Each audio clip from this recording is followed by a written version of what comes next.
Hello, my lovelies. Welcome back to Head Over Heels podcast, where we are head over heels for healing, and we are aiming to heal your heart, heal your mind, and heal your life through Jesus Christ. We are back again with another Sips in Scripture Sunday, and I'm just so happy to be here. I hope that you have had just the best Sunday. If you went to church, I hope that the sermon was super good. If you didn't go to church, I pray that you are still just resting in God's presence and just, enjoying the Sabbath. I feel like it's so important that we just honor God in that way and just give ourselves a day to just rest in Him. I do know, sometimes we have to work on Sunday, sometimes we have a lot of things going on, but still just finding some just moment where you can just be in rest and just really honoring God in the way that He has called us and just embracing the Sabbath. Even God rested on the seventh day. So I feel as though, that's why He has called us to do the same, so that we do not get so caught up in busyness that we are forgetting to just, enjoy a slow, peaceful moment with the Lord, because life is so chaotic and just so all over the place, and we always have this to do and this to do, and oftentimes we use Sunday to prepare for the week ahead. But there's even a verse that reminds us that let tomorrow's worries you just worry about itself. So I encourage you to just be present today and just enjoy the Lord. His presence is so inviting, and it's so warm, and it's so peaceful. So yeah, and I hope that, this podcast can serve as some sort of, form of peace and relaxation, and it just aids in your time with the Lord as well. So as far as our sip today, we have an iced matcha latte that I made at home. My matcha finally came in the mail, and I'm just so excited. If you have not already, I really recommend trying the Jade Leaf brand on Amazon. It's so good, and it's super affordable. It's a nice, pretty green. And it's so good. And in this economy, I just cannot rationalize in my mind like spending $40 on like the high-end quality whatever matcha for like 2 scoops of it. I'm just not going for that. So I really love the Jade Leaf brand on Amazon. It's it never fails me. It's always good every single time. Yeah. Absolutely delicious. And it doesn't even I don't even add any sweetener or anything to it. I just use oat milk, and it's delicious every single time. But I do use vanilla oat milk, so it adds that vanilla flavor in there. Anyways, it's amazing. It's delicious. It's great. Highly recommend. So as far as our scripture of the day, we are going to be in Ecclesiastes chapter 1, which was written by King Solomon. And I feel like Solomon gets kind of a bad rep because, he was a little out there, and he had all the wives, and, he's a little, a little crazy with his words. He says a lot. He's super, ultra sensual, to say the very least. But Solomon was actually very wise. He was a king that had a lot of wisdom, and, he was honored for, that very thing. He was a good king, despite, the wrong that he did do, and despite, the little, craziness that he was into. He was a wise man, and he had a lot to offer. So I thought it would be super cool to read in Ecclesiastes together. And if you want to read along with me, you can go ahead and turn in your Bible or use your phone and just go to the Bible app, whatever you want to do.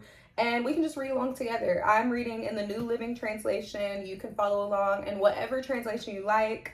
But yeah, so this is what we're going to dive into today. And it's a super short chapter. So, maybe this will be a quick episode. Maybe I won't talk too much, and we can just, read the word, and we can just get out of here. Maybe chat a little bit about some things, and then just go enjoy the rest of our Sundays. But let's go ahead and get into it. So again, we are in Ecclesiastes chapter 1. These are the words of the teacher, King David's son, who ruled in Jerusalem. Everything is meaningless, says the teacher, completely meaningless. What do people get for all their hard work under the sun? Generations come and generations go, but the earth never changes. The sun rises and the sun sets, then hurries around to rise again. The wind blows south and then turns north. Around and around it goes, blowing in circles. Rivers run into the sea, but the sea is never full. Then the water returns again to the rivers and flows out again to the sea. Everything is wearisome beyond description. No matter how much we see, we are never satisfied. No matter how much we hear, we are not content. History merely repeats itself. It has all been done before. Nothing under the sun is truly new. Sometimes people say, here is something new, but actually, it is old. Nothing is ever truly new. We don't remember what happened in the past, and in future generations, no one will remember what we are doing now. I, the teacher, was king of Israel, and I lived in Jerusalem. I devoted myself to search for understanding and to explore by wisdom everything being done under heaven. I soon discovered that God has dealt a tragic existence to the human race. I observed everything going on under the sun, and really, it is all meaningless, like chasing the wind. What is wrong cannot be made right, and what is missing cannot be recovered. I said to myself, look, I am wiser than any of the kings who ruled in Jerusalem before me. I have greater wisdom and knowledge than any of them. So I set out to learn everything from wisdom to madness and folly. But I learned firsthand that pursuing all this is like chasing the wind. The greater my wisdom, the greater my grief.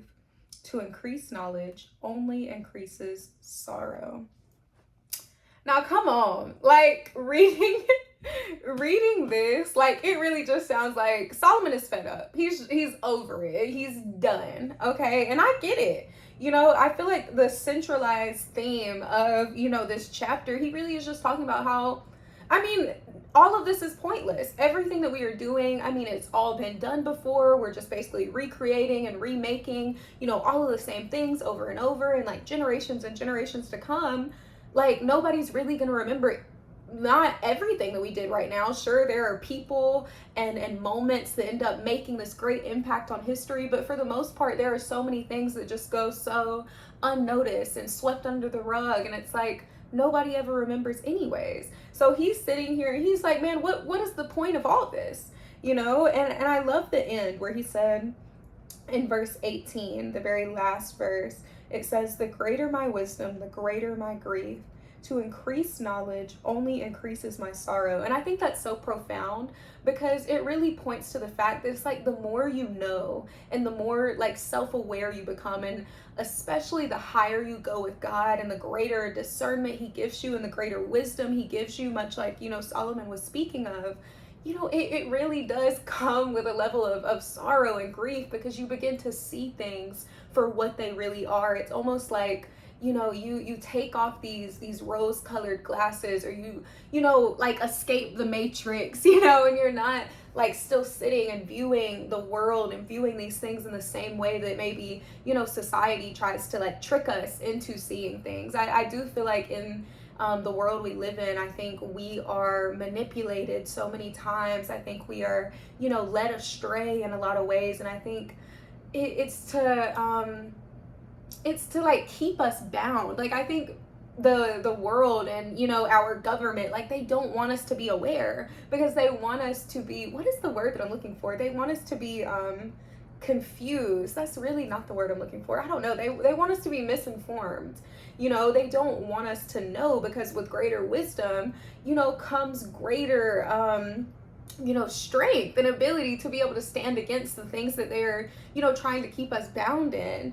And it is sad to come to this level of awareness and to begin to see things for what they are. It is sad. It does come with sorrow. And oftentimes I think, the smartest people in the room are also the ones that are grieving and hurting the most, because I feel like they are holding a different like level of weight of the world in their mind. They are just seeing things from such a different perspective, whereas ignorance really is bliss. Like that's a saying for a reason. Like the less you know, the happier you'll be, because you are just oblivious. You know what I mean? And yeah, I love also in verse 14 he says, I observed everything going on under the sun, and really it is all meaningless, like chasing the wind. And then again in verse in verse 17 he says, so firsthand that pursuing all, wait, what? hold on. Hold on, let me start over. In verse 17, he says, "So I set out to learn everything from wisdom to madness and folly, but I learned firsthand that pursuing all this is like chasing the wind." So 2 times he repeats how, basically doing all of these things and chasing after all of these things, he compares it to like chasing the wind. And obviously, if you are chasing the wind, you're never gonna catch it. The wind is not something that's ever gonna stop and allow you to consume it and to grab it. So you are chasing all of these things and doing all these things in life, and it's like, you're not getting anywhere with it. And I think what I personally take from this first chapter of Ecclesiastes. So first of all, it's titled "Everything is Meaningless," and then it has a second section that is titled "The Teacher Speaks: The Futility of Wisdom." And I think the overall theme that points out to me is that everything in life, it is meaningless, but it is only meaningless if you do not have a foundation rooted in Christ. Because when we give our life to God and when we begin to have a relationship with Him, in our life no longer belongs to ourselves, but it begins to belong to God, I do feel as though there is purpose that is brought into that. So now, your life is not meaningless because you are living for someone other than you. You are living for something beyond yourself. And now, the meaning of your life is Christ. The meaning of your life is to serve Him. The meaning of your life is to honor Him, is to follow Him, is to, spread the good news and to make heaven crowded. You know what I mean? So then you go from this place of life being so meaningless and pointless, and you feel like you're chasing the wind, and, you're chasing after, career success and marital success and family success and whatever other, things you can find success in. You're finding it in all of these other areas. And essentially all of those things are meaningless. Like, nobody is going to remember us by the clothes we wear, the car we drove, or the job we had. Like, they are going to remember us for who we were, for the character that we possessed, for the fruits of the Spirit that we carried, and for the way that we honored God. That's how God's going to remember us. When we get to heaven's gates, He's not going to say, "Okay, what year was your car? Okay, how many square feet was your house? Like, what level of the corporate ladder did you reach? How many followers did you have on Instagram?" Like, God's not caring about any of that stuff. All of the stuff that we spend our lives chasing after in the world, it is meaningless, and we are essentially just chasing the wind. Because even if, we happen to grab hold of this thing that we are chasing after, and we do end up, catching it, in a sense, it's like, it's still so meaningless. Like it says, at generations after generations, like, this is not going to be remembered. Like, these things are going to be forgotten. And with Christ, He is going to remember us for the way that we served on earth. He is going to be looking at how we honored Him on this earth, how we served Him on this earth, how we fulfilled our purpose, and that is where we find the meaning. That is when our life goes from being empty and meaningless to being full and purposed, and in my testimony, I believe a huge part of me and just the testament of who God has created me into, I, for my entire life, pretty much just felt empty, and like nothing, in my life had any meaning. Like, I didn't have any meaning. I didn't have any purpose. I didn't feel like, I had a reason to be here. And I oftentimes question, like, why I had to be. I'm like, man, like, I didn't ask to be here. I didn't even want to be here. Like, if I would have had a choice, I'll just stay wherever I was. I would have just chose to stay up there in heaven with God and just never come down, because life is hard, and emotions are heavy, and people are rude, and people are mean, and, life sucks sometimes. It's not easy to walk about this earth. But then when I gave my life to God and I surrendered myself to Him, everything changed. And it's like, I no longer felt empty, and I no longer felt like I didn't have meaning and purpose in this earth, because then I found it. I found my purpose and my value in God. And now, I don't go about life thinking, "Oh, why am I here? What was I made for?" Because I know I was made for heaven. I know I was made for God. I know I was made to serve Him and to love Him and to honor Him. And that fulfills me. So I do empathize, with Solomon here in Ecclesiastes. I can empathize with, these emotions that he's feeling, because when you sit there and you do think about it, he's right, and these are very valid feelings and emotions. And I think it's also important to note too that, like, you can experience emotions. Like the Bible, we get to see such raw and real emotions, especially like in Psalms. Like so many people are just crying out in Psalms, and here in Ecclesiastes, like we are seeing this raw and vulnerable moment where Solomon is like, dude, like, what the freak? Like he's just sitting there like, man, like, what is the point of all of this? Like why are we doing all of this? Like there's no reason for this. Like I don't get it, And I think that's so, like, it's such a cool thing about the Bible. It's like we really are able to connect with Solomon and David and Paul and all of these people who really shared real and raw experiences that we also experience here on earth. And I think it humanizes them, and it also allows us to feel more seen and to feel more understood and to feel more validated in the things that we question and the things that we feel and the things that we don't always understand, and just knowing that it's okay to be raw and honest with God. I think a lot of times we go to God and we like, I don't know, like we try to be all nonchalant and chill, and like we will oftentimes maybe mask our prayers as if God doesn't already hear our thoughts, as if God doesn't already live in our heart and he knows what we're feeling, even if we're sitting there trying, not to do too much and not to really say exactly what we're thinking. For myself, there have been like a lot of times where I'm like, oh God, I'm just and it's just so funny because I know God knows I'm lying. There have been times where I will be in the thick of the worst season of my life, and I'm having like the most awful day ever, and I'm in the midst of tears, and I'm like losing my mind, and I'll be sitting there and I'm praying to God, and I'm like, God, I'm just so thankful. And it's just so funny. I don't know why I'm laughing. I mean, it's sad, but it's humorous too, because I'm sitting there and I'm just like, I don't want to say I'm lying to God, but I'm just not being fully honest, and I'm just sitting there and I'm like, God, I'm just so thankful for these hard times. I know that you're teaching me something in it, when in reality, in that moment, I am not feeling those things. When you come out of a season, it's easier to look back and to be able to really like identify maybe what God was doing and why he was doing certain things. But definitely in the moment, you are not sitting there in the midst of your brokenness and hurting and pain being like, man, this is great. Like, so you don't have to come to God and say that. So I have started changing my prayers in this moment, and I'm just, or in those moments, and I'm just honest with God. I'm like, God, this really sucks. Like, I'm really, really hurting right now. I really, really am. And, I'm not a fan of this. I hate how this is going. I hate how this person did me.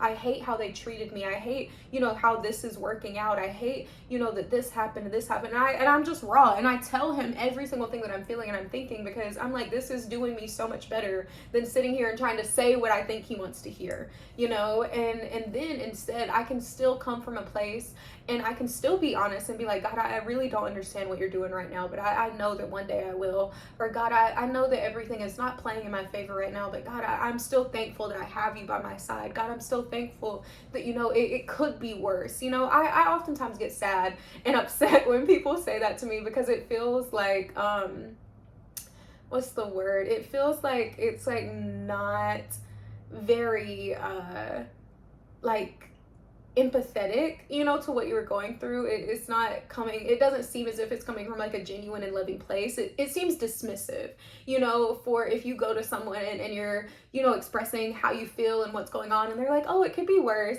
I'm like, okay, but like, yes, it can, but like, that does not invalidate that like this still sucks for me right now.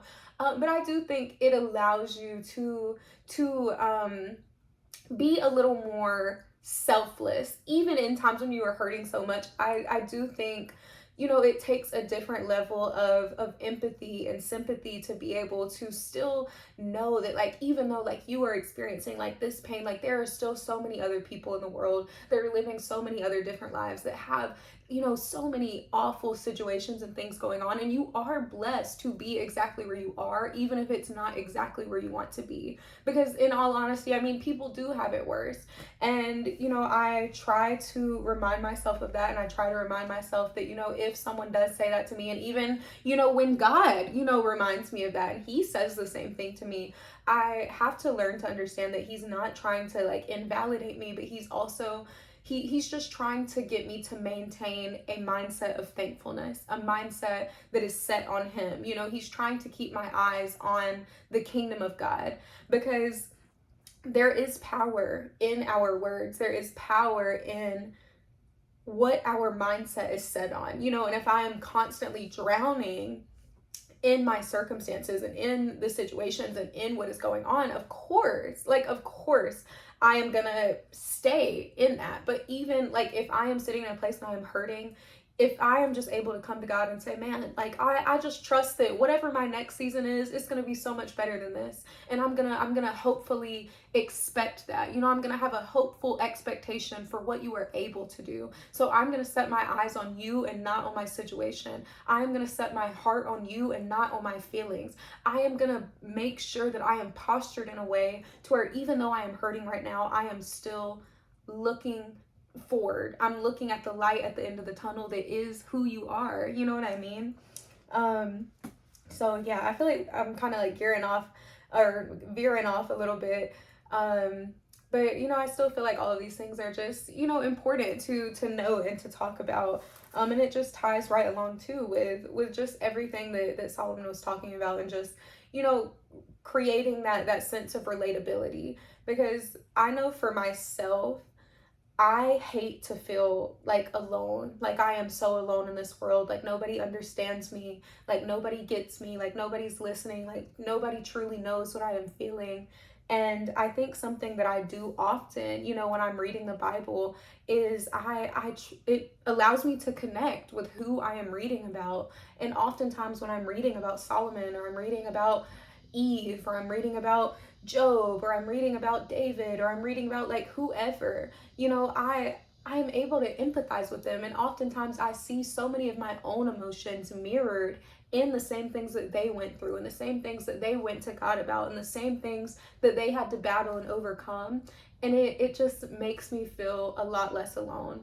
Because even if I feel misunderstood in the earth, and I don't feel like people here are truly listening, or people here truly understand, or people here truly get it, like I can find that in the word. And that really just points to what I talk about all the time, how with God, you really do have all that you need. Like you have that relatability, you have that connection. Even if you are by yourself here on earth, like you can connect with God. You can connect with his kingdom. In his word, you will find, you know, people to connect to and to relate to, and, you know, to look up to admire. Like there are so many people in the Bible I admire, you know, the way that they showed up for God, the way that they were so obedient, the way that they were so resilient, the way that, you know, they were so impactful, you know. So you can even find that sense of connection here in Christ. Like you don't have to look elsewhere. You don't have to go searching and yearning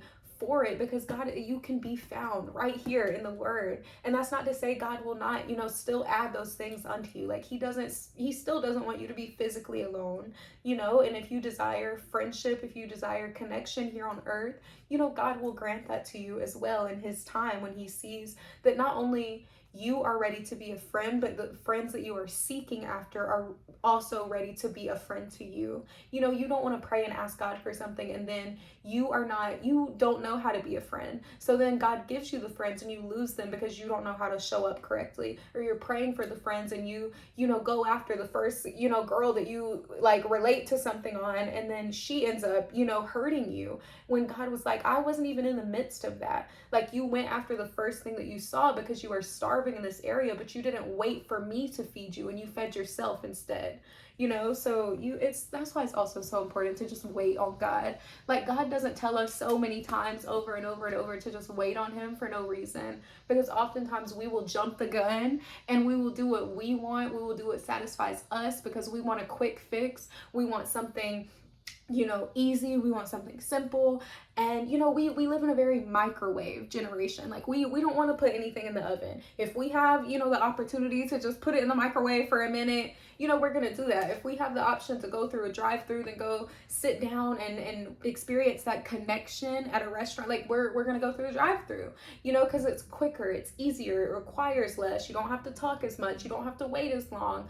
But if we would just be willing to wait, like, the things that are on the other side of the waiting are so much more desirable. Like, you know what I mean? Like, I would rather go and have a nice sit down meal that tastes good and that, an actual chef was preparing than have, a freaking Wendy's burger that they just freaking plopped out of a frozen trash bag and, a 15-year-old is back there doing. And that's not to knock, the teenagers, grinding at their job. I was once a teenager working at the fast food, so I get it. But still, it's just to make the point that, like, would you rather have that, or would you rather have, a nice chef prepare you a nice meal?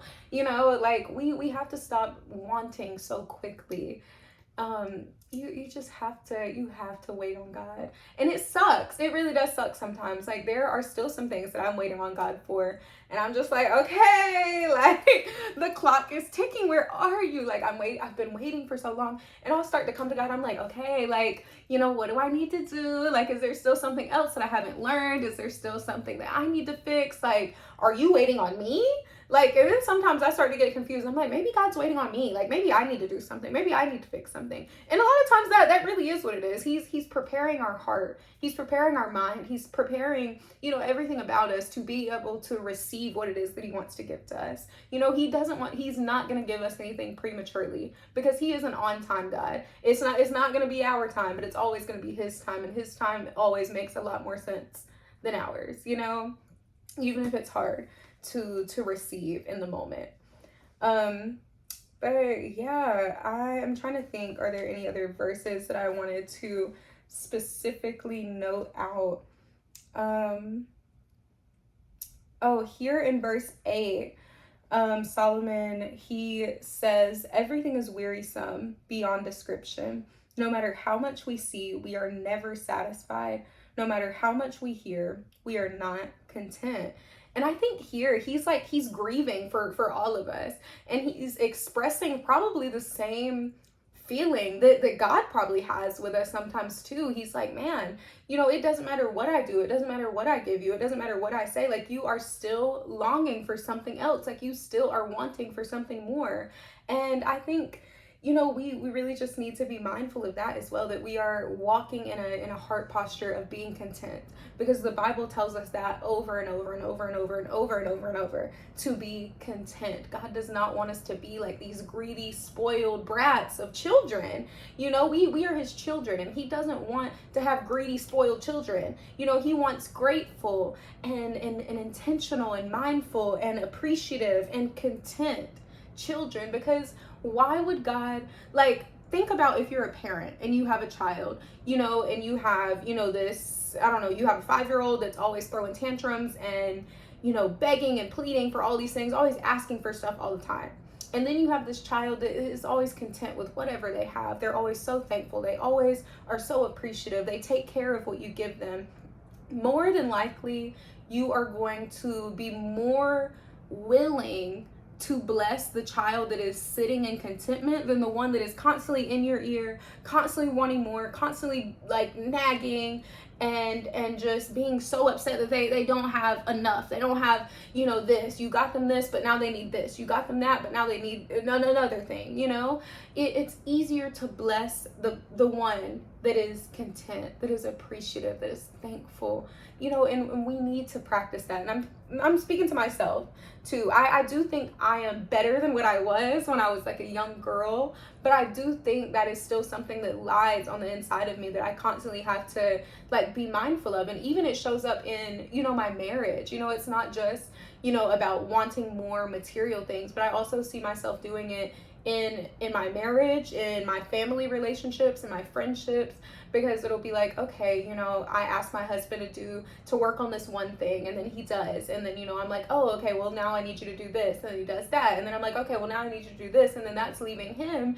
feeling as if, you know, one, I'm not appreciative, and two, I'm not seeing the things that he's doing, and then three, it leaves him feeling like, man, like, am I ever gonna be enough? Like, I can't ever get to a point where it's like, you are just pleased, you know? And it shows up in my friendships as well, where it's like, you know, okay, like, you know, I want them to act like this, and then maybe they do, and then I'm like, okay, well, they're not doing this, and then, you know, it's a constant cycle, and you have to, like, be mindful of it so you can break it off. And, you know, that is something that I still am actively working on. Like I said, I don't think it's, like, as bad as it was when I was a kid, necessarily in regards to, like, materialistic things, but, you know, it still is ever present. So I still constantly have to be dying to that spirit of greed and, like, just wanting and wanting and wanting for more.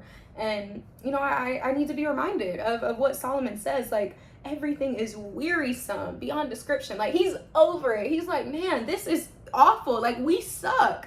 Like, wearisome. That's such a, like, a heavy, you know, sadness. And, you know, I need to think about that whenever I'm acting that way. Like, God is probably also thinking the same thing that Solomon is sitting here and voicing out loud, you know, because he expresses that, you know, these are the pieces of wisdom that I have gotten from the Lord. You know, the Lord is giving him this wisdom. So he is just voicing out loud the wisdom that the Lord has given to him.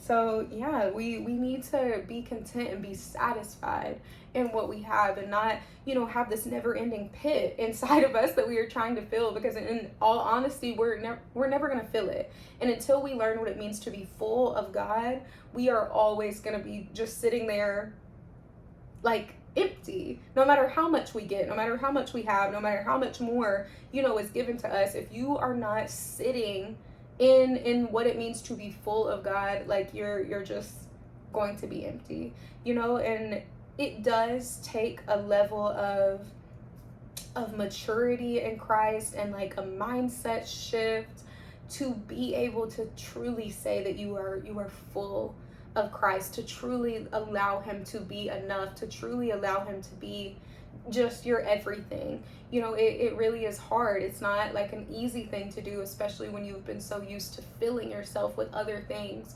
Then when you come to a space and a place in your life where, you know, you want God to be your everything and you want him to fill you up, you have to learn how he does it, you know, because how God fills you up, it's not going to look or feel or sound, you know, the same as how the world fills you up. So you have to be willing to go through, you know, that transition. But yeah, I could sit here and yap for, you know, the next, like, 24 hours. I mean, I probably could sit and talk for the rest of my life and just never shut up. But, you know, for the sake of this episode, I'm gonna end it here. You know, I feel like we've, you know, talked about some good things. I hope you can leave with at least a piece of something to meditate on, to think about. Go and read Ecclesiastes for yourself. I really love this book of the Bible. I have read through it a few different times, maybe like 3 or 4.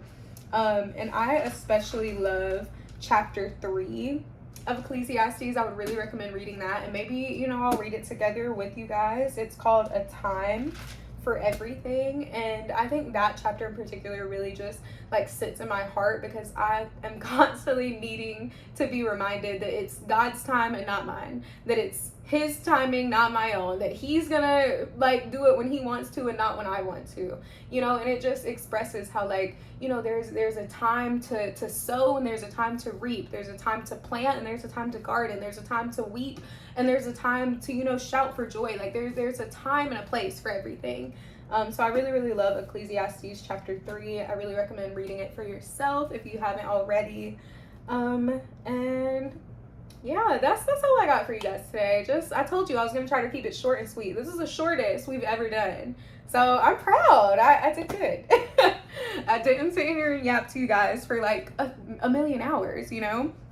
So yeah, I will see y'all in tomorrow's episode. I'm super excited for that one as well. I think y'all are going to be able to learn a lot from it, I hope. And yeah, as always, I love you guys so much. I'm so thankful to be able to just spend time with you guys in this way and to just share, what the Lord is giving me. So yeah, I love y'all, and I will see y'all in tomorrow's episode. Bye.